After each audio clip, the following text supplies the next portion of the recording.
Este es el capítulo 3, ¿verdad? Aquí este capítulo es bien importante, ¿verdad? Pura química, moléculas, iones y sus compuestos. ¿Okay?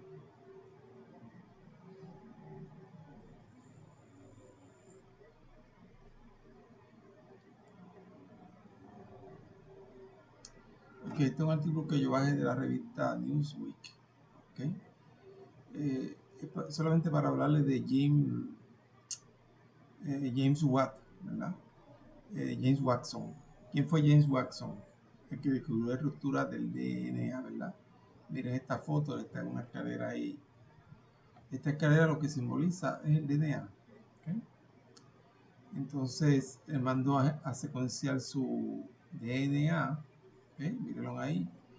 Y cuando mandó a secuenciar su DNA se dio cuenta de que iba a tener Alzheimer. ¿Okay? James Watson y Francis Crick fueron los que descubrieron la estructura del DNA. Francis Crick murió ya. Él todavía está vivo, ¿verdad? No sé si ya tendrá Alzheimer, pero según su secuencia del DNA iba a tener Alzheimer. Ok, vamos a hablar de moléculas, iones y sus compuestos. ¿Okay? Estos son modelos moleculares. ¿Okay? Diferentes modelos moleculares, ¿verdad? De distintos compuestos de etanol, que es alcohol, C2H6O. Estos son modelos moleculares que más tarde van a entender eso. ¿Okay? ¿Qué es un compuesto? Una combinación de dos o más elementos en proporciones definidas. ¿Okay? Eso es un compuesto, una combinación de dos o más elementos en proporciones definidas. ¿Okay? ¿Qué es molécula? La parte más pequeña de un compuesto que sigue siendo ese compuesto. ¿Okay? Esto de proporciones definidas es que, por ejemplo, agua es H2O. H2O. Quiere decir que son dos átomos de hidrógeno y un átomo de oxígeno. Eso quiere decir proporciones definidas. O sea que la fórmula de un compuesto siempre es la misma. No cambia, está definido. Entonces, molécula es la parte más pequeña de un compuesto que sigue siendo ese compuesto. Si yo pudiera coger una botella de agua, un vaso de agua, y coger esa agua y picarle en cantito, la parte más pequeña que yo puedo llegar, que sigue siendo agua, eso sería una molécula de agua. ¿Okay? Entonces las fórmulas moleculares expresan la composición de los átomos en una molécula. Por ejemplo, esta molécula que está aquí, C2H5NO2, ¿verdad? Tiene dos átomos de carbono, 5 de hidrógeno, 1 de nitrógeno y 2 de oxígeno. ¿Okay? Este es el modelo molecular. ¿Okay? Los átomos de carbono siempre se muestran en negro en los modelos moleculares. La mayoría de las veces en negro, los átomos de hidrógeno en color blanco. ¿Okay? Estos modelos moleculares nos ayudan a entender la estructura de la molécula, el arreglo tridimensional de los átomos de una molécula. Son importantes cuando uno está fabricando, la farmacéutica está fabricando medicamentos, esa estructura es importante. Ok, las fórmulas se pueden escribir de distintas maneras. Este es el modo en que lo van a hacer en química orgánica, ¿verdad? Esta es una fórmula estructural que indica dónde están los átomos combinados, ¿verdad? Pero eso es materia de química orgánica. ¿Okay? Esta también es otra fórmula estructural, ¿verdad? Si miran el modelo, ¿verdad? Este sería este carbono, estos serían los dos oxígenos y este sería este hidrógeno. ¿Okay? Y aquí están 1, 2, 3, 4, estos son los 4 hidrógenos. Y nitrógeno sería el azul. ¿Okay? Peso molecular, la suma de todos los pesos atómicos en una molécula, y eso se le llama la masa molar. Es la masa de un mol. O sea, masa molar es el peso molecular expresado en gramos. Ahora vamos a ver eso en detalle. Por ejemplo, aquí tenemos etanol que es alcohol, el que está en las bebidas, y C2H6O. ¿Okay? Quiere decir que en un mol de etanol yo tengo 2 moles de átomos de carbono, 6 moles de átomos de hidrógeno y 1 mol de átomos de oxígeno.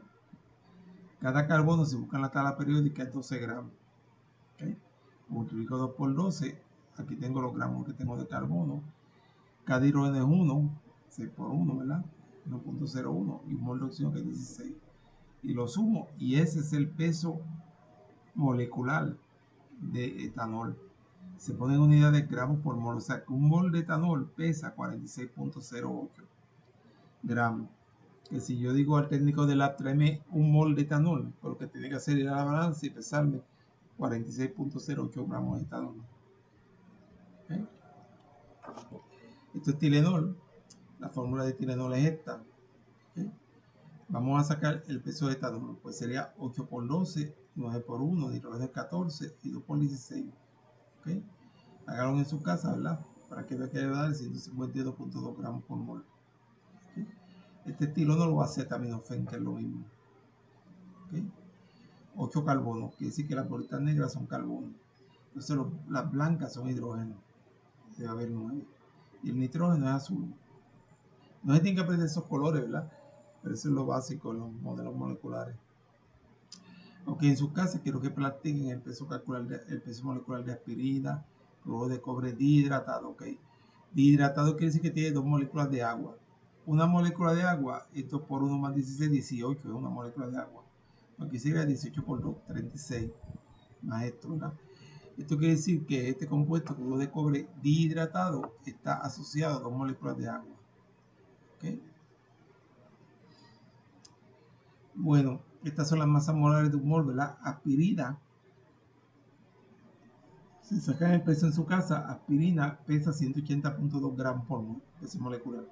Pues quiere decir que si yo tengo 180.2 gramos, tengo un mol de aspirina. Aquí tengo un mol de aspirina. Aquí tengo un mol de cloruro de cobre dihidratado que pesa esto, 170.5, si multiplican 2 por 18 más 2 de cloro más cobre.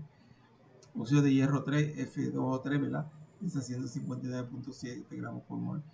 Allá en Blackboard yo le puse un trabajo de nomenclatura de compuestos químicos, ¿verdad? Allí pueden ver por qué es óxido de hierro 3. ¿Okay? Porque el hierro, acuérdate que el hierro está entre los metales de transición. Puede asumir más de una carga, como vimos en el capítulo 2. Agua pesa 18 gramos por mol, ¿verdad? Pero cuando hablamos de densidad, yo le dije que la densidad del agua es 1 gramo por mililitro. Quiere decir que 1 mililitro de agua pesa 1 gramo. Pues si son 18 gramos, 18 mililitros hacen 1 mol de agua. ¿Okay? Porque la densidad del agua, que dije que se la aprendieran de memoria, es 1 gramo por mililitro. ¿Okay? Cada mililitro de agua pesa 1 gramo. Pues 18 gramos de agua, el peso molecular del agua es 18, porque esto es por 1 más 16, que es 18. Pues 18 gramos de agua es 1 mol. Pero cada gramo de agua es 1 mililitro. ¿Okay? Pues 18 mililitros. Aquí tengo 1 mol de agua. Ok, este problema es interesante hacerlo, ¿verdad? ¿Cuántos moles de alcohol hay en una lata que tenga 21.3 gramos de etanol? ¿Okay? Pues sacamos la masa molar del etanol, que ya la habíamos sacado, era 46.8 gramos. Entonces calculamos los moles. Al calcular los moles, dividimos la masa entre el peso molecular, me da los moles. Masa sobre el peso molecular, me da los moles de etanol. ¿Okay? Y si quiero saber cuántas moléculas de alcohol hay en esa cantidad de moles, simplemente multiplico por el número de Avogadro, porque el número de Avogadro es las moléculas por mol. Si tengo esta cantidad de moles, lo multiplico por el número de Avogadro y aquí tengo las moléculas de etanol que hay en esa lata de cerveza. ¿Okay? Acuérdense que mol es gramos sobre peso molecular. ¿Y cuántos átomos hay? Pues en cada mol hay 6.022 por la 23. Pero me están preguntando los átomos de carbono. Pues la fórmula, en cada mol hay 2 átomos de carbono. ¿Okay? Lo multiplico el número de moléculas, que ya lo calculé allá, lo multiplico por 2. Cada molécula tiene 2 átomos de carbono. ¿Okay? Multiplico por 2 y ya tengo los átomos de carbono que hay en esa lata de cerveza. ¿Okay? Porque aquí calculamos las moléculas. ¿Okay? Multiplicamos los moles. En cada mol hay 6.022 por 23 moléculas. Estas son las moléculas. Pero en cada molécula hay 2 átomos de carbono. Pues para saber el número de átomos de carbono, ¿okay? Multiplico por 2. ¿Okay? Multiplico por 2. Y me da los átomos. Hay 2 átomos de carbono por cada molécula. Dice que estos son los átomos de carbono en esa lata de cerveza. Ok, hay compuestos moleculares y compuestos iónicos. ¿Qué son compuestos moleculares y compuestos iónicos? Por la diferencia es que los moleculares están compuestos de no metales. Por ejemplo, agua, que es hidrógeno y oxígeno, es compuesto molecular. ¿Okay? Los compuestos iónicos están formados por un metal y un no metal. Por ejemplo, la sal de mesa NaCl está compuesta de un metal y un no metal. Pues este compuesto es un compuesto iónico. ¿Okay? M, que es el grupo M en la hemoglobina. Entonces, hemoglobina tiene esta cara, se caracteriza porque tiene 4 grupos de esto. Entonces se llama el grupo M. ¿Okay? Y esto se considera un compuesto molecular. ¿Okay? Porque lo que tiene carbono e hidrógeno, ¿verdad? Lo que tiene hierro es más que un átomo, ¿verdad? Esto se considera en general un compuesto molecular. ¿Okay? A pesar que hierro es un metal, ¿verdad? Pero como tiene tantos carbonos, tanto hidrógeno, se le considera un compuesto molecular. ¿Okay? Al otro, porque es un alótropo. Pues distintas formas de un mismo elemento. Por ejemplo, aquí tienen carbono. Carbono puede existir como grafito, como diamante, como esto que llaman buckyball. Son diferentes formas de un mismo elemento. Ahorita le voy a dar la definición técnica, esta que está aquí. Diferentes formas del mismo elemento que existen en el mismo estado físico, sólido, líquido, gas, a las mismas condiciones de temperatura y presión. O sea que a esta temperatura y a esta presión ambiental, el carbono existe en el mismo estado físico sólido, pero de distintas maneras. Puede existir en forma de grafito, el diamante, todos átomos de carbono, ¿verdad? Y buckyball. La diferencia es el enlace entre los átomos, la manera en que están enlazados. ¿Okay? Son diferentes formas del mismo elemento, en este caso, carbono, ¿okay? Que existen en el mismo estado físico, en este caso, estado sólido, ¿okay? A las mismas condiciones de temperatura y presión. Ok, entonces hay varios elementos que existen como moléculas diatómicas, ¿okay? Que están hechas de 2 átomos, o de 3 como son hechos de 3, o son de una molécula triatómica. Entonces deben memorizarse eso, ¿verdad? En la tabla periódica hidrógeno aparece solo, nitrógeno solo, oxígeno solo, ¿verdad? Pero en la naturaleza existe en forma de 2 átomos, biatómicas, yodo, bromo, cloro. Se deben aprender de memoria que estas moléculas son biatómicas. ¿Okay? Hay otra más complicada, por ejemplo, fósforo es tetratómico y azufre es de octatómico. Azufre consiste de 8 átomos de azufre. ¿Okay? 8 átomos de azufre. Ustedes ven solo en la tabla, pero azufre está formado por 8 átomos de azufre. Ok, ¿qué son iones? Átomos o grupos de átomos con carga, que puede ser positiva o negativa. Si la carga es positiva, es un cation. Si la carga es negativa, es un anión. Acuérdense que los elementos en la tabla están balanceados, no tienen carga. Los elementos en la tabla tienen el mismo número de protones que el mismo número de electrones. Pues si un átomo pierde un electrón, va a quedar positivo, eso será un cation. Si un átomo gana un electrón, va a quedar negativo, eso será un anión. O sea que un cation es un átomo con carga positiva y un anión es un átomo con carga negativa. ¿Okay? Un anión es un átomo que tiene un electrón de más. ¿Okay? Pues como las cargas están balanceadas, si tiene un electrón de más va a quedar negativo. ¿Okay? Por ejemplo, magnesio, ¿okay? Si pierde 2 electrones, queda como magnesio con carga positivo 2. Flúor, si coge un electrón, queda flúor a la negativa 1. O sea que este es un ion de flúor y este es un ion de magnesio. ¿Okay? Más tarde yo voy a decir las cargas que asumen los iones en la tabla periódica, ¿verdad? ¿Okay? Aquí tengo un ejemplo con litio. ¿Okay? La formación de litio. Cuando perdió litio, pierde un electrón, queda como más 1, ¿verdad? Y flúor. Ok, vamos a saber, o sea, qué elementos forman iones positivos o iones negativos, qué elementos forman cationes y cuáles forman aniones. Pues aquí está en la tabla periódica. ¿Okay? Todos los de este grupo 1, que son los metales alcalinos, forman iones de más 1. Todos los del grupo 2, metales alcalinos térreos, forman iones de más 2. ¿Okay? Los del grupo 3, donde está aluminio, forman iones de más 3. Donde está carbono menos 4, nitrógeno menos 3, oxígeno menos 2, hidrógeno menos 1. Y estos gases nobles se le llaman así porque no quieren carga. También se le llaman los gases muertos. Estos del medio pueden variar, por eso se le llaman metales de transición. Pero bueno que se aprendan este orden, ¿verdad? Más 1, más 2, más 3. Y después empieza menos 4, menos 3, menos 2, menos 1, 0. Es bueno que se aprendan ese orden para hacer las fórmulas químicas. ¿Okay? Los de transición más importantes que se deben aprender son estos. Como el curso web, ¿verdad? No deben memorizarlo, pero deben conocerlo. Estos serían metales de transición, por ejemplo, mercurio. Mercurio a veces más 2, a veces está biatómico y a veces está solito. ¿Okay? Cobre a veces más 1 y a veces más 2, depende con quién se encuentre. ¿Okay? Para cobre ser más 1, tiene que perder un electrón, pues tiene que juntarse con alguien que necesita un electrón. ¿Okay? Que requiere un electrón, como esto de aquí. Todo esto requiere un electrón. Le falta, o sea, forman iones positivos. ¿Okay? Positivo porque pierden un electrón. ¿Okay? Si pierden ese electrón, pues un compuesto que le haga falta ese electrón, pues lo puede coger. ¿Okay? Por ejemplo, cloro, cloro. Este cloro tiene un electrón de más, por eso es cloro negativo 1. Pues estos elementos, cloro le puede dar un electrón a este sodio y formar el NaCl. ¿Okay? Cloro le puede dar un electrón.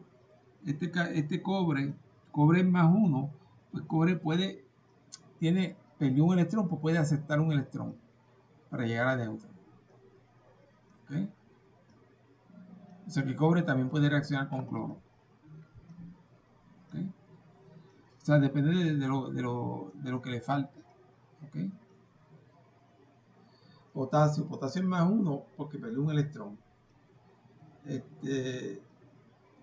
Flúor es menos 1 porque ganó un electrón.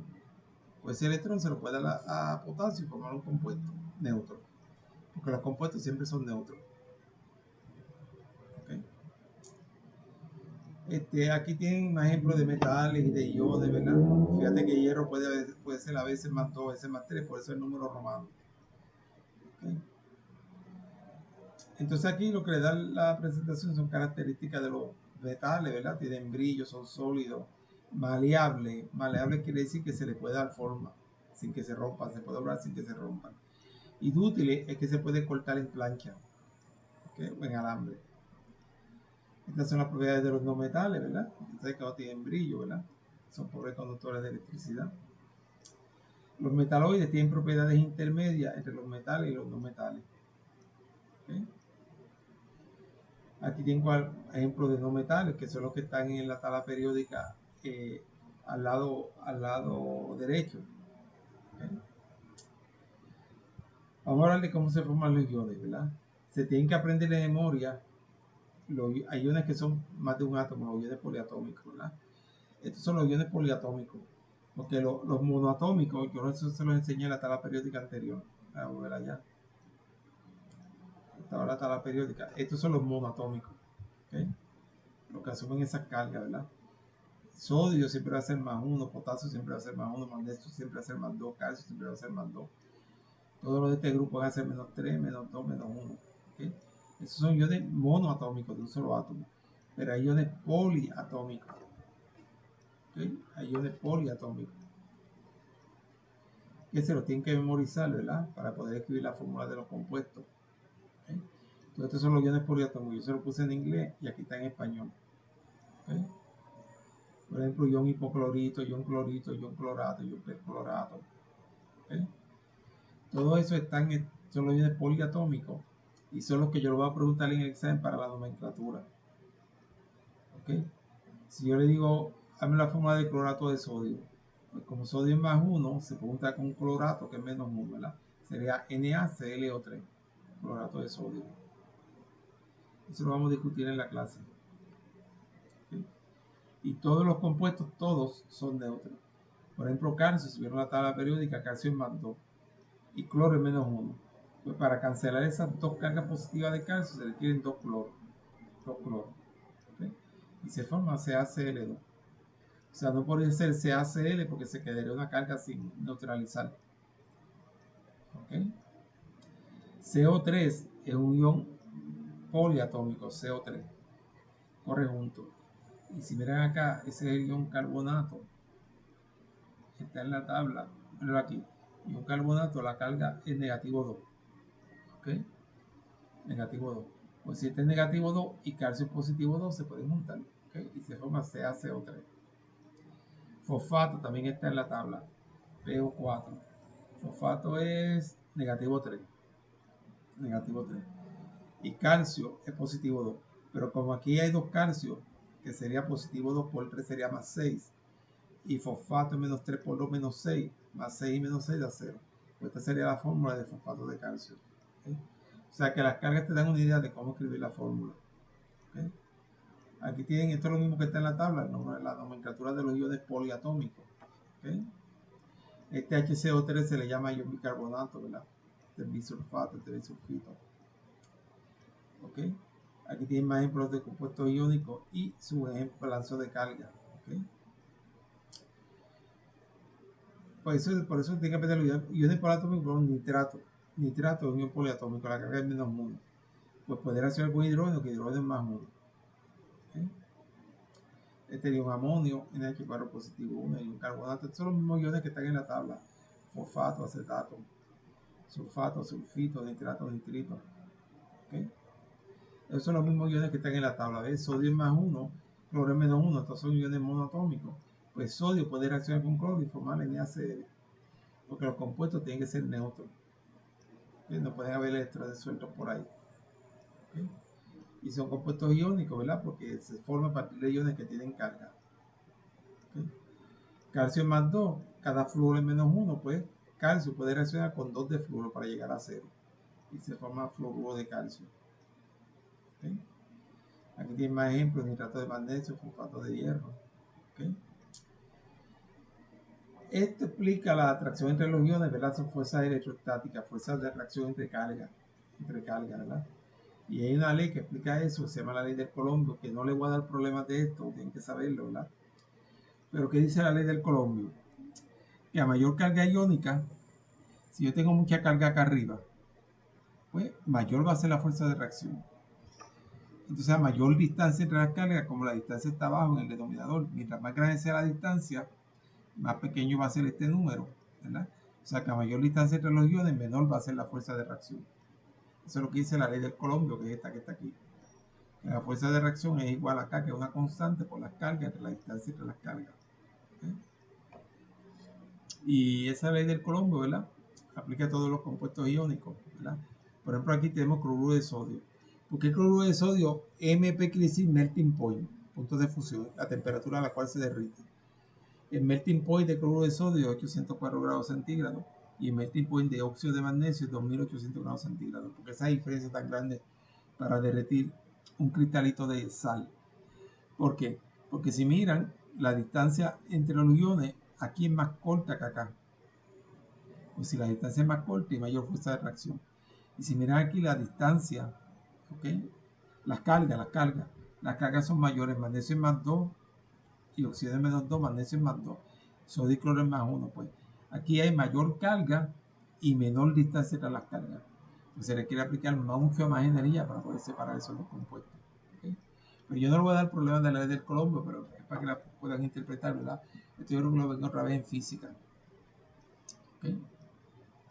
Entonces los compuestos moleculares, yo leí que estaban hechos de dos metales, ¿verdad? Por dióxido de carbono, gas metano, ozono que está allá en la atmósfera. Todos estos son compuestos moleculares porque están formados de dos o más no metales. ¿Okay? Los iónicos envuelven un metal y un no metal. Por ejemplo, cloruro de sodio. Sodio es un metal, cloro es un no metal. ¿Okay? La fórmula empírica y molecular yo lo voy a explicar en la clase cómo calcularla, ¿verdad?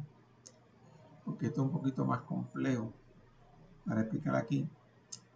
Yo lo voy a dejar en esta pantalla, esta explicación, ¿verdad? Porque esto yo lo voy a explicar en clase. Pero en términos generales, ¿ok? Vamos a darle cómo calcular una fórmula empírica. ¿Ok? La fórmula empírica es para calcular el porcentaje de... Para calcular la fórmula molecular de un compuesto. La fórmula empírica es la fórmula más simple de un compuesto. ¿Ok? Esa es la fórmula empírica. La fórmula más simple de un compuesto, eso lo vamos a ver en clase. Vamos a hacer este problema. Un compuesto de boro y de hidrógeno, 82.10% boro. ¿Cuál es su fórmula empírica? Pues lo primero que se hace es calcular los moles de cada elemento. ¿Okay? Los moles de cada elemento. Primero asumimos que tenemos 100 gramos de muestra. Si asumimos 100 gramos de muestra, vamos a tener 81.10 gramos de boro y el resto es hidrógeno. Pues 81.10 gramos de boro lo dividimos entre el peso molecular de boro y sacamos los moles de boro. Si asumimos 100 gramos de muestra, vamos a tener 18.90 gramos de hidrógeno, pues calculamos los moles de hidrógeno. Y el próximo paso es dividir entre los moles más, entre el número de moles más pequeño. ¿Okay?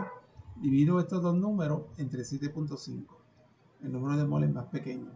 ¿Ok? Y me va a dar esta proporción, 2.5 a 1. Como da 2.5, para llevarlo entero, porque los átomos se combinan en fracciones, ¿verdad? Multiplico por 2, que es el próximo entero, que sería el 5. Me da B2H5. Eso lo voy a explicar en más detalles en la clase cuando damos Collaborate Ultra, ¿verdad? Estoy haciendo esta presentación más o menos para los que no estuvieron en Collaborate Ultra, aunque la sección de Collaborate Ultra yo la grabo. ¿Okay? Y para sacar la fórmula molecular, porque esta es la fórmula empírica. Para sacar la fórmula molecular tenemos que saber el peso molecular. ¿Okay?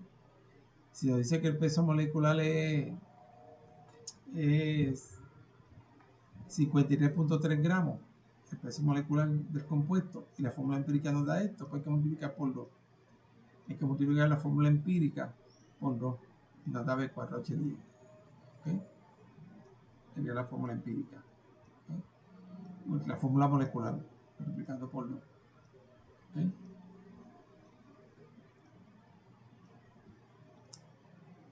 Ok, esto determina la fórmula de un compuesto de estaño y yodo, y eso lo voy a dar en la clase. ¿Okay? Vamos a hablar de eso, ¿verdad? Ya eso es química analítica. ¿Okay? Ese método de fórmula empírica se puede usar para calcular distintas fórmulas de distintos compuestos. Ok, gracias por su atención.